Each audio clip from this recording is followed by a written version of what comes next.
Our next panelist, Alan Ishida. He's a Tulare County supervisor.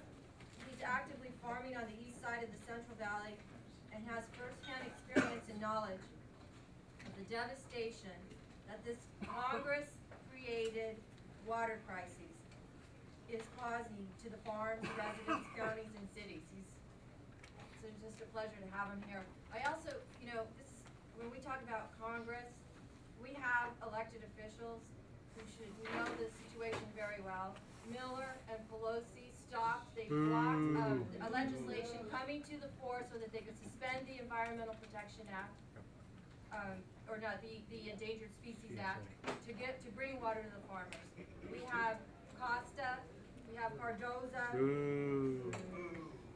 These people need to go, and they are.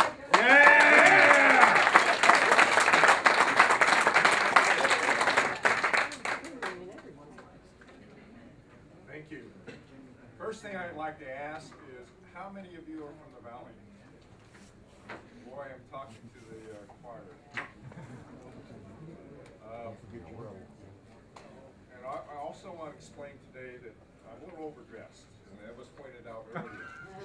2 weeks ago, we celebrated our centennial in the city of Lindsay, and that's where I'm from. And the mayor showed up in a tuxedo, and I had a suit on, and I was underdressed. So that's just how things go. My family's been in agriculture in Lindsay, California for over 100 years. And we were part of the farmers who moved to the east side of Tulare County to grow oranges when the canal was put in, when the current Friant Canal. I am a Friant water user. We farm 270 acres of citrus. Tulare County is the second largest agricultural producing county in the United States. We're the largest dairy county in the United States. Our second most abundant crop is citrus. And the citrus is grown on the east side of the San Joaquin Valley next to the foothills because of the climate. But a lot of that area does not have access to surface water. To groundwater. We are totally dependent on surface water, which now comes out of Millerton Lake. I've had the pleasure to testify in front of Congress and the Senate in Washington, D.C., in front of the Natural Resources subcommittees 3 times on the water issues. And this was because my congressman, Devin Nunes, gave me the chance to speak in front of these committees. Twice I testified on the San Joaquin River settlement. And 2 times I was there to testify on that settlement was not so much to be against the settlement, was to make sure there was mitigation for the settlement, that we could recover some of the water that we lost through the settlement. And we insisted that we would have concrete language and funding for that mitigation effort. Well, you know what happens in Washington, D.C. They promise you a lot of things. We even received some language in the bill on the final settlement for mitigation. But just because you have language and you do not have dedicated funds set aside specifically for mitigation, you will not get mitigation. And that's the old trick they use all the time, is trust us. Well, we put our words in writing, but there's nothing behind those words. Third time I testified in Washington, D.C. was about the ESA, the Endangered Species Act, specifically focused on the problem we're having on the west side of the San Joaquin Valley because of the Delta smelt. Now, I went off script because when you testify, you have a written testimony.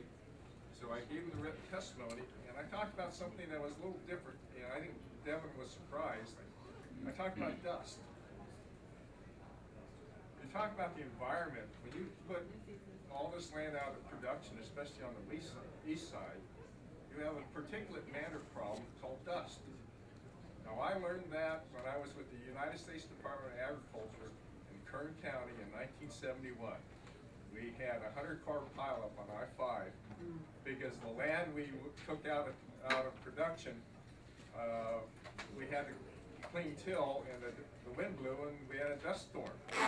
So surprisingly, what happened was Judge Ranger, when he kind of freed the water, he indicated that dust was a significant environmental consideration to keep some of that land irrigated.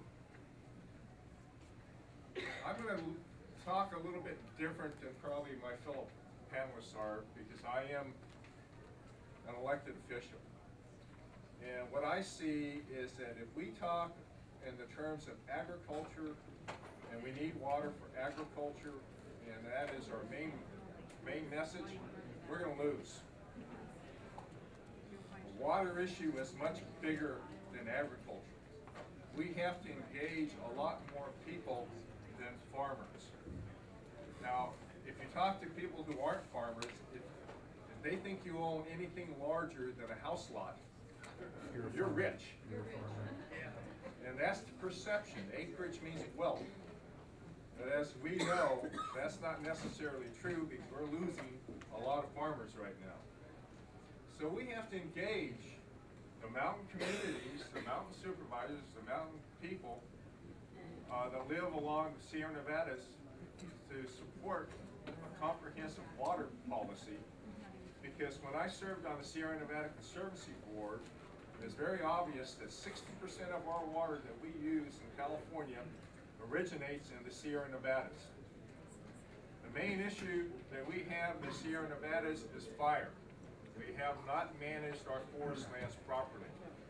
If we manage our forest lands properly, we could probably increase our water production by 20%. That's new water to us. And I'm running out of time. Okay. Keep going, Alan.